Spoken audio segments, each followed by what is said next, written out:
நீங்கள் பார்த்து கொண்டிருப்பது உங்கள் ஜாஷ்வா டிவி. சகல ஜனங்களுக்கும் நற்செய்தி.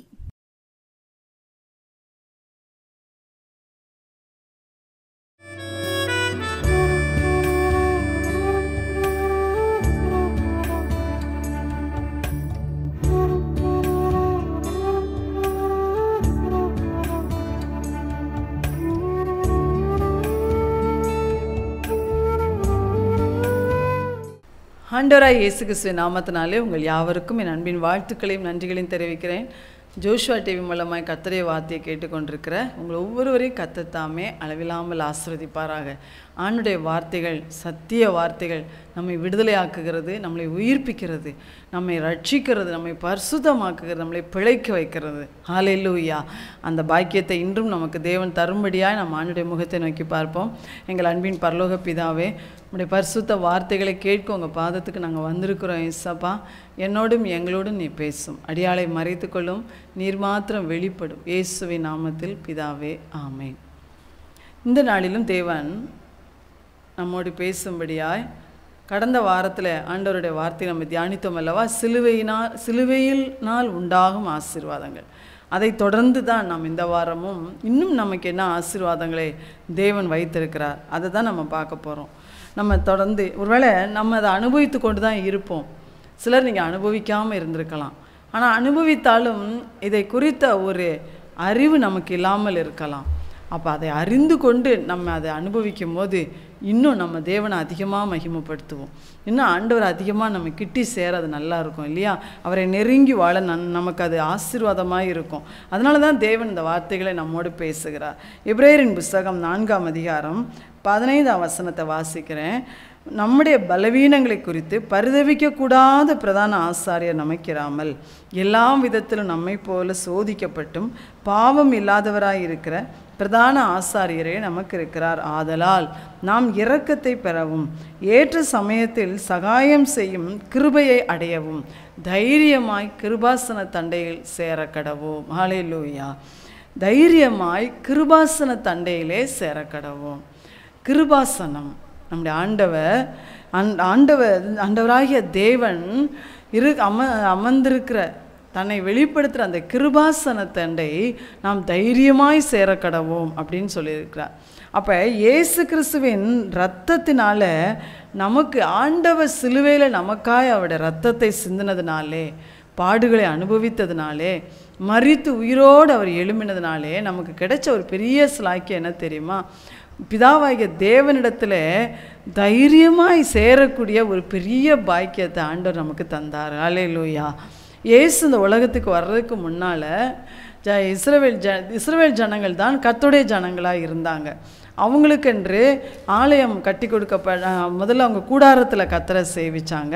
அடுத்து தேவ ஆலயம் கட்டப்பட்டிருந்தது. அந்த ஆலயத்துடைய அமைப்பு எப்படின்னா, முதலாவது பார்த்திங்கன்னா பிரகாரம், அடுத்து பரிசுத்த ஸ்தலம், அடுத்து மகா பரிசுத்த ஸ்தலம். அந்த மகா பரிசுத்த ஸ்தலத்துக்குள்ளே தான் ஆண்டுடைய மகிமை இறங்கி வரும்.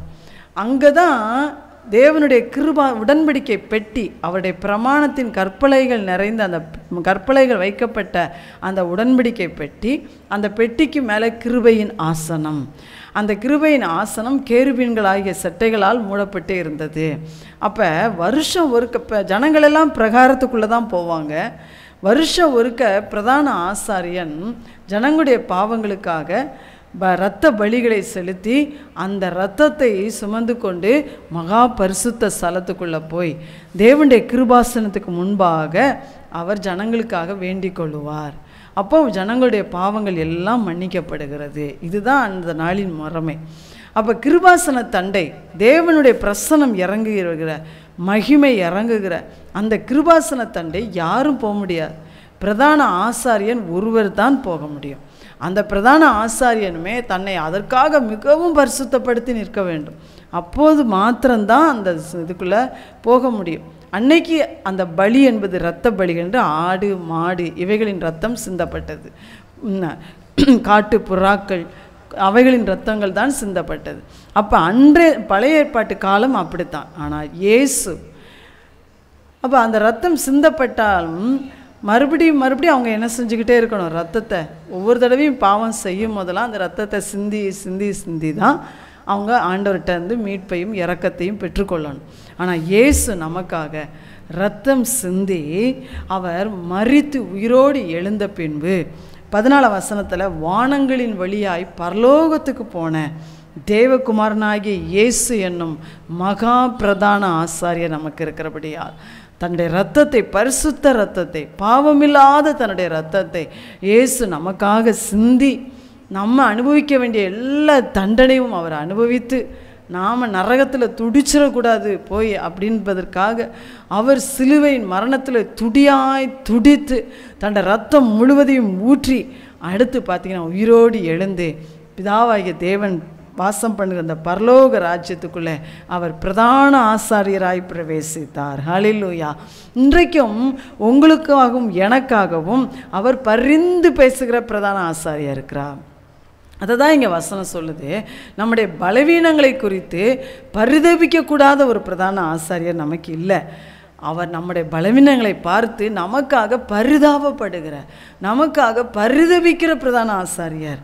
எல்லா விதத்திலும் நம்மை போலவே அவர் சோதிக்கப்பட்டார். அவன் ஏன் இந்த உலகத்தில் வந்தார்? மனுஷங்களாகிய நம்மை போலவே எல்லா விதத்திலும் அவர் சோதிக்கப்பட்டாலும் பாவமே இல்லாத பரிசுத்தரான ஒரு பிரதான ஆசாரியர் நமக்கு இருக்கிறார். ஹல்லேலூயா. அவர் அப்படி நமக்காக அவருடைய இரத்தத்தை சிந்தி விட்டதுனாலே, அவர் உயிரோடு எழுந்து விட்டதுனாலே, மரணத்தை ஜெயித்து விட்டதுனாலே, நமக்காக தேவகுமாரனாகிய இயேசு பிதாவாகிய தேவனுக்கு முன்பாய் பிரதான ஆசாரியனாய் போய் நிற்பதினாலே ஆண்டவர் பார்த்திங்கன்னா நம்ம அந்த கிருபாசன தண்டையில் தைரியமாக சேரலாம் அப்படின்னு சொல்கிறார். அந்த கிருபாசன தண்டை தைரியமாக சேரதுக்கு இன்னொன்று நடந்துச்சு, வெளிப்பிரகாரமாக ஒரு அடையாளம் நடந்துச்சு. என்ன தெரியுமா? இயேசு ரத்தம் சிந்தி சிலுவையில் ஜீவனை விட்டவுடன் தானே அந்த தேவாலயத்திலே பரிசுத்த ஸ்தலத்துக்கும் மகா பரிசுத்த ஸ்தலத்துக்கும் இடையே இருந்த அந்த பெரிய திரை மேலிருந்து கீழ் வரைக்கும் கிழிந்து போனது. அப்போ பிரகாரத்தில் இருக்கிற மக்கள் முதற்கொண்டு அந்த பரிசுத்த ஸ்தலத்துக்குள்ளே இருக்கிற கிருபாசனத்தை அவர்கள் பார்த்தார்கள். உடன்படிக்கை பெட்டி அவங்க பார்த்தாங்க. அதை தான் இயேசு இன்னைக்கு நமக்காக செய்து முடித்தார். அப்போ ஆண்டவர் சொல்கிறாரு, நீங்கள் கிருபையின் ஆசனத்தில் அமர்ந்திருக்கிற தேவன் உங்களுக்கு மன்னிப்பையும் உங்களுக்கு இரக்கத்தையும் உங்களுக்கு சகாயத்தையும் கொடுக்க அவர் ஆயத்தமுள்ளவராய் இருக்கிறார். இயேசு உங்களுக்காகவும் எனக்காகவும் இரத்தத்தை சிந்திவிட்டபடினாலே, அவர் மரித்து உயிரோடு எழுந்து விட்டபடினாலே, நாம் பாவத்தில் ஒருவேளை நீங்கள் விழுந்து எழும்ப முடியாத ஒரு பலவீனத்தோடு நீங்கள் நின்று கொண்டிருக்கலாம். ஆனால் ஆண்டவர் சொல்லுகிறார், நீங்கள் அதுக்காக கூனி குறுகி போய் நான் மறுபடியும் இந்த பாவத்தில் விழுகிறேனே, நான் ஆண்டவர்கிட்ட போய் நான் எப்படி நிற்பேன், நான் மனுஷர் முன்னால் எப்படி நான் வாழ்வேன்னு சொல்லி நீங்கள் ஒருவேளை ஒரு குற்ற மனசாட்சியோடு கூட ஒரு கூனி குறுகின ஒரு இருதயத்தோடு கூட நீங்கள் இருக்கலாம். ஆண்டவர் சொல்கிறார், நீங்கள் அப்படி இருக்க வேண்டிய அவசியம் இல்லை. ஆண்டவர் சொல்கிறார், கிருபாசன தண்டை நீ தைரியமாக வரலாம். ஏன்னா இயேசு உனக்காய் பிரதான ஆசாரியராக இருக்கிறார். ஹல்லேலூயா. உங்களை பார்த்து அவர் பரிதபித்து கொண்டிருக்கிறார். உங்கள் பலவீனம் அவருக்கு தெரியும், உங்களுடைய போராட்டம் அவருக்கு தெரியும். எவ்வளோ தூரம் அந்த பாவத்தோடு நீங்கள் போராடிட்டு இருக்கீங்க இயேசுவுக்கு அது தெரியும். எவ்வளோ தூரம் அதுலேருந்து வெளியே வர நீங்கள் முயற்சிக்கிறீங்க அதுவும் இயேசுவுக்கு தெரியும்.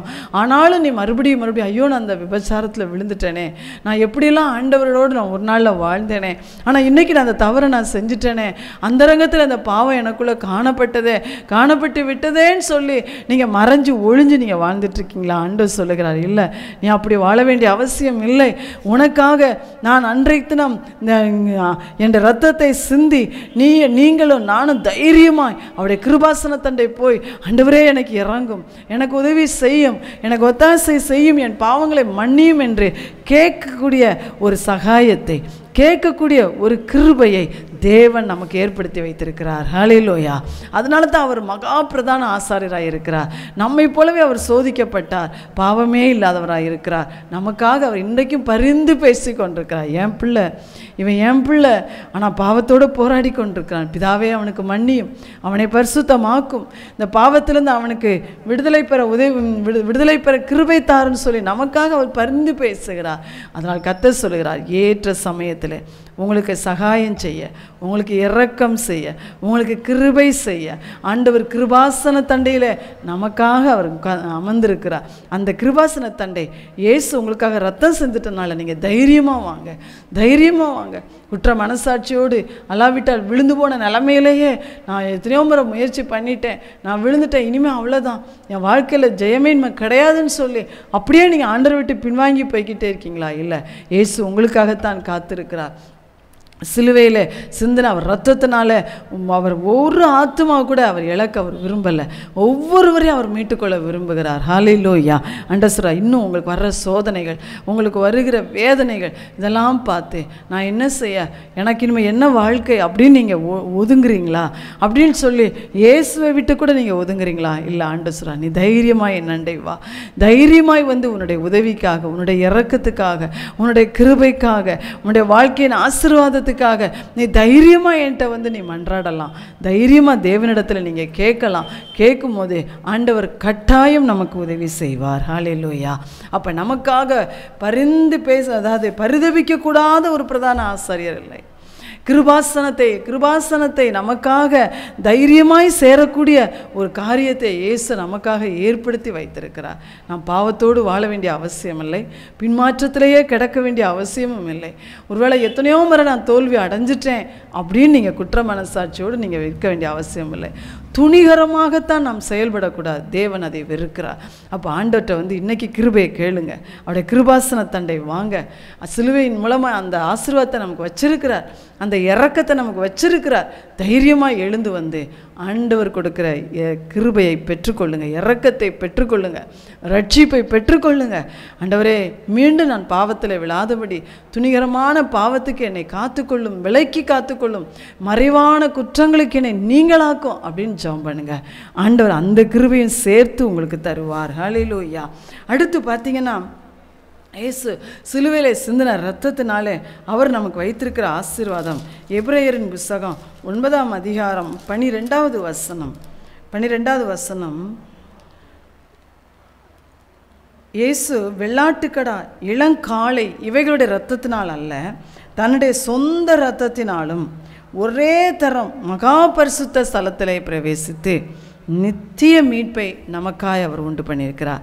இயேசு பாருங்க, அந்த பிரதான ஆசாரியர்கள் எப்படி வருஷம் ஒருக்க ஜனங்களுக்காக அந்த ஆடு மாடு ரத்தத்தை எடுத்துட்டு போய் அந்த அந்த மகா பரிசுத்த ஸ்தலத்துக்குள்ளே கிருபாசன தண்டை போய் நின்று ஜனங்களுக்காய் அவங்க பரிந்து பேசினாங்களோ, அந்த காரியத்தை இயேசு தன்னுடைய சொந்த சரீரத்தை பிளக்க கொடுத்து, பரிசுத்தமான தன்னுடைய சரீரத்தை பிளக்க கொடுத்து பரிசுத்தமான ஒரு இரத்தத்தை சிந்தி, அந்த இரத்தத்தை பிதாவாகிய தேவனுக்கு முன்பாய் கொண்டு போய் நிறுத்தி நமக்கு அவர் நித்திய மீட்பை உண்டு பண்ணிவிட்டார். ஹல்லேலூயா. அன்னைக்கு அவங்க வெள்ளாட்டுக்கடா, இளங்காளை இவைகளின் ரத்தம் சிந்தப்பட்டதுன்னா மறுபடியும் அவங்க பாவங்களுக்காக அவங்க ரத்தத்தை அவங்க சிந்தணும், அந்த மிருகங்களின் ரத்தத்தை அவங்க சிந்தணும். இன்றைக்கும் கூட இயேசுவை அறியாத மக்கள் அதை செய்து கொண்டு தான் இருக்கிறாங்க.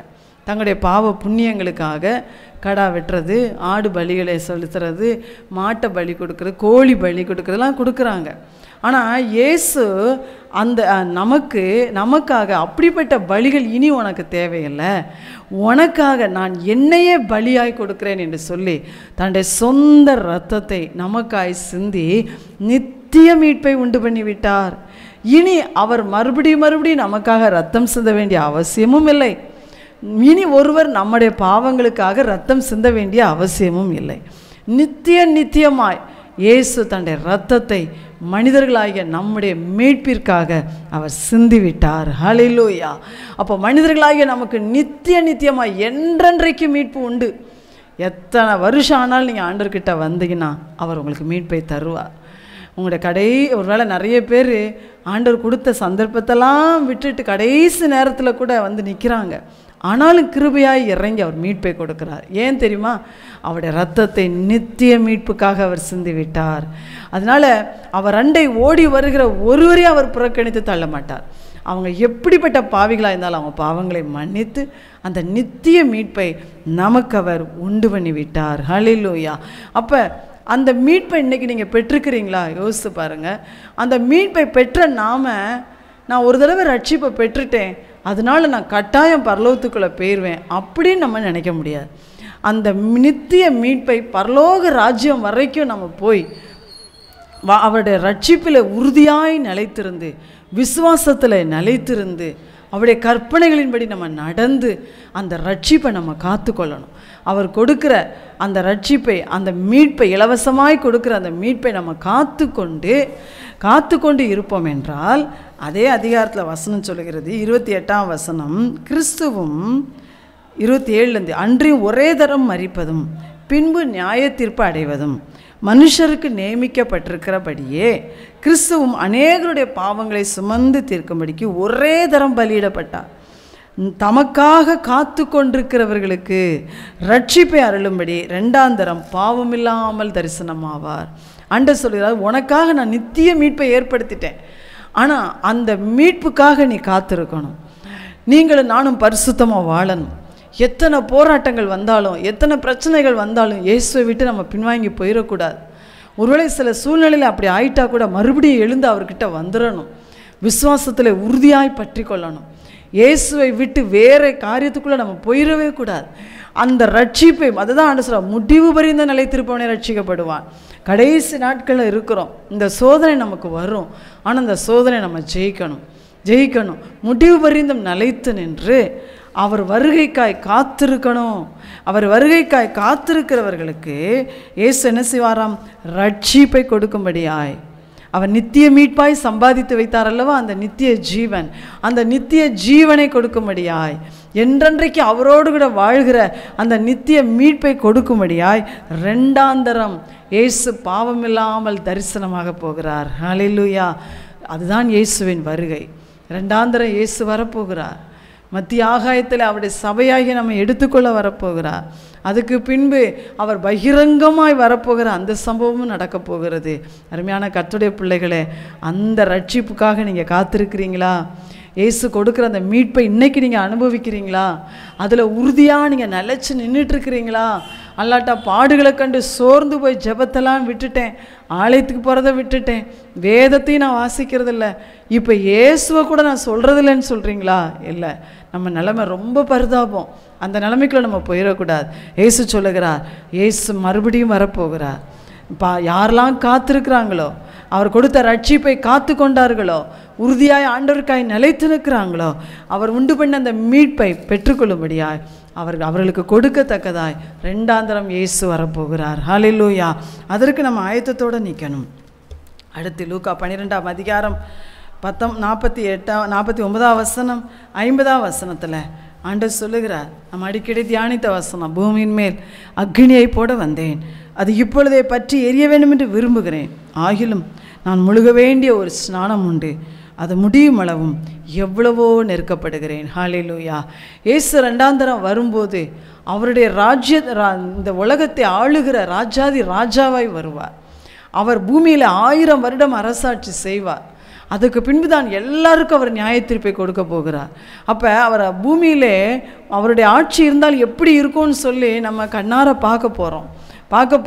அப்படிப்பட்ட 1000 வருட அரசாட்சி ஆண்டவர் அந்த அரசாட்சி செய்யும்போது அவருடைய ராஜ்யத்தை, அவரை வரவேற்பதற்கு திரள் கூட்ட மக்கள் அவருக்கு தேவை. ஒரு ராஜா ஆட்சி செய்யணும்னா அந்த ராஜாவை ஆட்சி செய்யக்கூடிய மக்கள் தேவை அவருக்கு. அப்போ இயேசு ராஜாவை வரப்போகிறார். அவரை எதிர்கொண்டு அழைப்பதற்கு அவருக்காக காத்திருக்கிற ஒரு பெருங்கூட்ட மக்கள் இந்த உலகத்தில் தேவை. ஆனால் இன்றைக்கி அவரை பெருங்கூட்ட மக்கள் இன்னும் சேவிக்கலை. அவருக்கென்று ஒரு கூட்ட மக்கள் அவரை சேவிக்கிறாங்க, உண்மைதான். ஆனால் இன்னும் நிறைய ஜனங்கள் இயேசுவை சேவிக்கலை. ஆனால் ஆண்டவருடைய ஒரு மகா பெரிய விருப்பம் என்ன தெரியுமா? என் ரத்தத்தை நான் சிந்தி, நான் பாடுகளுக்குள்ளே மூழ்கி எழும்பி என்னுடைய வருகைக்கு முன்பதாக ஒரு திரள் கூட்ட ஜனத்தை எனக்காக நான் ஆயத்தப்படுத்திடணும். ஹல்லேலூயா! அந்த அக்னி அந்த பூமியில் நான் போடணும், முழு உலகத்துலேயும் போடணும். எல்லா வாலிபர்கள் மேலே, சிறு பிள்ளைகள் மேலே, பெரியவங்க மேலே, என் ஊழியக்காரங்க மேலே, ஊழியக்காரிகள் மேலே, எல்லாரும் மேலே என் ஆவியை நான் ஊற்றணும். அந்த அக்கினி உலகம் முழுவதும் பற்றி எரிந்து இருளின் ஆதிக்கத்தை அழித்து திரளான ஜனங்களை வெளிச்சமாகி இயேசுவுக்குள்ளே கொண்டு வரணும். இதுதான் தேவனுடைய உன்னதமான ஒரு விருப்பம். அன்று அதை தான் சொல்கிறேன், நான் பற்றி அக்கினியை போட வந்தேன், அது பற்றி எரியணும்னு நான் விரும்புகிறேன். அதுக்காக நான் ஒரு ஸ்நானத்துக்குள்ளே முழுகி எழும்புறேன்னு சொன்னார். என்ன ஸ்நானம்? பாடுகளுக்குள் இயேசு மூழ்கி எழும்பினார். பாடுகளுக்குள்ளேயே முழுகி எழும்பினார். அவர் பட்ட பாடுகளை நம்மளால் அனுபவிக்கவே முடியாது. அப்படிப்பட்ட ஒரு பாடு, நம்முடைய முழு மனுக்குலத்தினுடைய வேதனையும் அவர் சுமந்தார். அப்போ அது எதுக்காக தெரியுமா? அவருடைய வல்லமையை, அவருடைய அபிஷேகத்தை ஜனங்கள் மேலே ஊற்றி திரளான ஜனங்களை அவருடைய ஜனமாய் மாற்றிடணும். திரள் கூட்ட மக்களை அவருடைய ராஜ்யத்தின் பிள்ளைகளாக மாற்றிடணும். அவங்க எல்லாரும் இயேசுவை வரவேற்கணும். அதுதான் எழுப்புதல் என்று நாம் சொல்லுகிறோம். அந்த எழுப்புதலின் ஆசீர்வாதம் அவருடைய இரத்தத்தினால் நமக்கு உண்டாகிறது. ஹல்லேலூயா.